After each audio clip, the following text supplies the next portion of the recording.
That's delicious. Want to make the creamiest, most authentic hummus better than anything store-bought?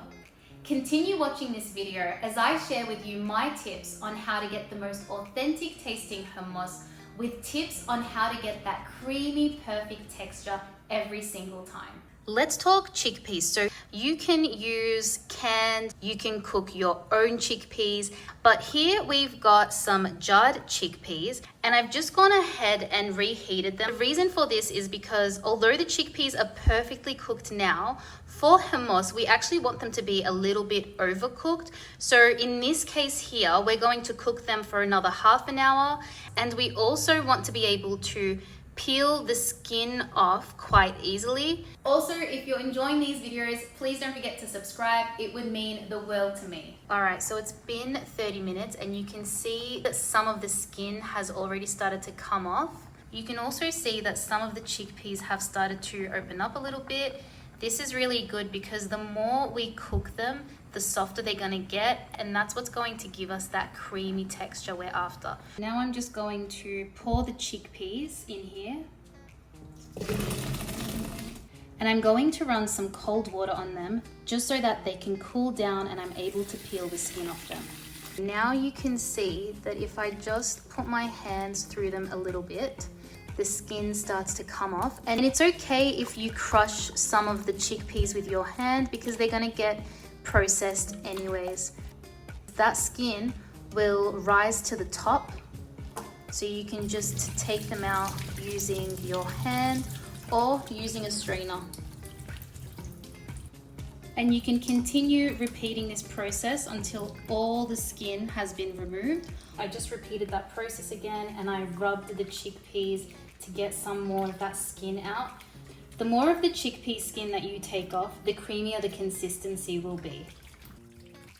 Now you're not going to be able to remove all the skin, and that's okay. As long as you remove most of it, you're fine. I know this seems like a very tedious task, but this is what the Lebanese restaurants do in order to get that creamy texture. And that's it, you guys. They're ready to be blitzed. Now that we've got our chickpeas peeled, I want to show you the rest of the ingredients. We've got some tahini, some lemon juice. We've got good quality extra virgin olive oil. We've also got some ice water, and I've also got a cube in there so that it keeps it cold. So the ice water is going to do two things. The first thing is it's going to emulsify the tahini and give the hummus a light and fluffy texture. It also prevents the food processor from overheating. I've just put a teaspoon of salt in here. You can do that while it's in the food processor. I just decided to put it with my chickpeas now. So we're first going to blitz our chickpeas until they're a smooth consistency. Make sure to scrape down the edges.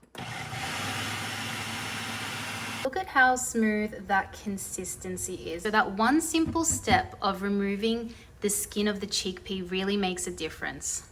Another really great tip that I haven't seen anywhere else online is once you've blitzed these chickpeas, you can actually refrigerate them for around 30 minutes to an hour. Then you can continue adding in the rest of your ingredients. This is going to give you an even better consistency.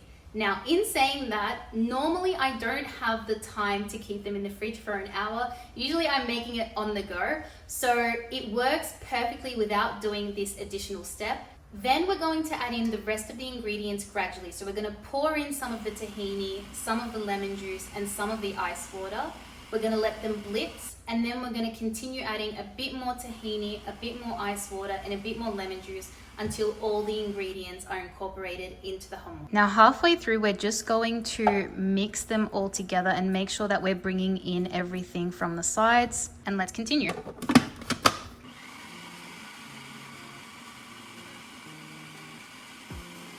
Now the last ingredient we're going to add in is the olive oil. Alright, so now it's the perfect time for you to taste your hummus to see if you need to add a bit more lemon juice, a bit more salt, or a bit more tahini. Yum. That is so creamy. The texture is super light and fluffy. The consistency is super smooth.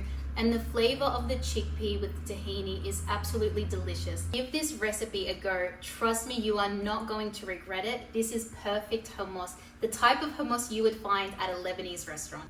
Look at how creamy that consistency is. Absolutely perfect.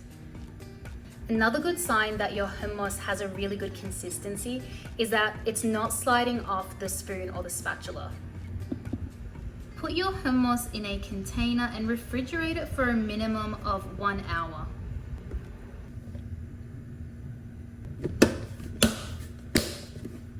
Let's plate up our hummus. I'm going to put 3 tablespoons in here and then just twirl the plate around and do these little dints. Add some paprika. I like to put some on the sides here. Add in your mint. I'm going to put 1 in the center for color. And I've also got some pomegranate seeds, and we're also going to put in some of the remaining olive oil.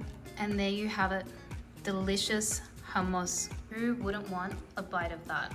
I love eating hummus as a protein snack with some carrots or breadsticks. I also love eating it with tabbouleh, and if you haven't watched my video on how to make authentic tabbouleh, click here. And it also pairs really well with grilled chicken or meat. If you found this video useful, please subscribe and leave a comment below letting me know if you try this recipe. Bye for now, and I'll see you in the next one.